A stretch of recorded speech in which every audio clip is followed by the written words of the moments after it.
આજે અમે પોદારના વાલીઓ બધા આપણા માનનીય કોર્પોરેટર શ્રી ભાનજીભાઈને મળવા આવ્યા હતા એક નિવેદન આપવા માટે કે જે સ્કૂલમાં ચાલી રહ્યો છે એમના ધ્યાનમાં લાવીએ અને આપણે એમને કહીશું કે એમનું જે અભિપ્રાય છે એ જરાક કહે.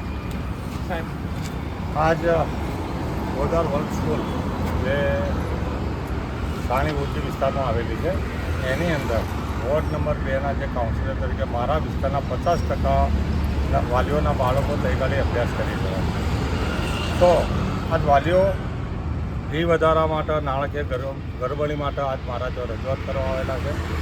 મારું એવું માનું ખરેખર જે આ સ્કૂલો પોદાર વર્લ્ડ સ્કૂલ છે કે કંઈ મોટી મોટી સ્કૂલો છે એ સ્કૂલોની અંદર જે બાળકો ભણવા માટે જે વાલીઓ મૂકતા હોય છે એ શેના માટે મૂકતા હોય કે એમના બાળકના ભવિષ્ય માટે કે કોઈ સારી જોબ મળે કે કોઈ એન્જિનિયર કંઈ પણ હોય.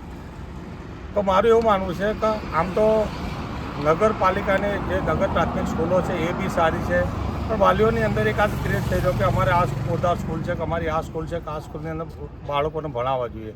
તો જો આટલો વાલીઓનો ક્રેઝ છે તો મારું એવું માનવું છે કે સ્કૂલોવાળાએ બી પેલું માનવતા દર્શાવવી જોઈએ કે તમે વાલીઓને અંધારામાં રાખી જે ફી હોય એ ફીનો કેવી રીતના વધારો કરી શકો એના માટે તમારે કહેવું જોઈએ કે ભાઈ આજ કોઈ પણ વાલી છે નોકરી કરતો હોય બિઝનેસ કરતો હોય એનો પગાર કંઈ સીમિત હોય છે. એવું નથી હોતું કરોડો રૂપિયા તમને આપી દેવાના સ્કૂલવાળાને.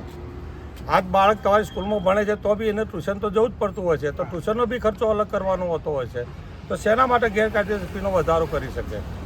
આજ નાણાકીય બી ગડબડી ધ્યાનમાં આવેલી છે. તો ખરેખર આની અંદર આના ઉપર વાલીઓએ તથા પીઓએ બધા ધ્યાન આપવું જોઈએ, શિક્ષણ અધિકારીએ કે આ સ્કૂલની અંદર શું થઈ રહેલું છે તાત્કાલિક પગલાં ભરવા જોઈએ એવી મારી માંગ.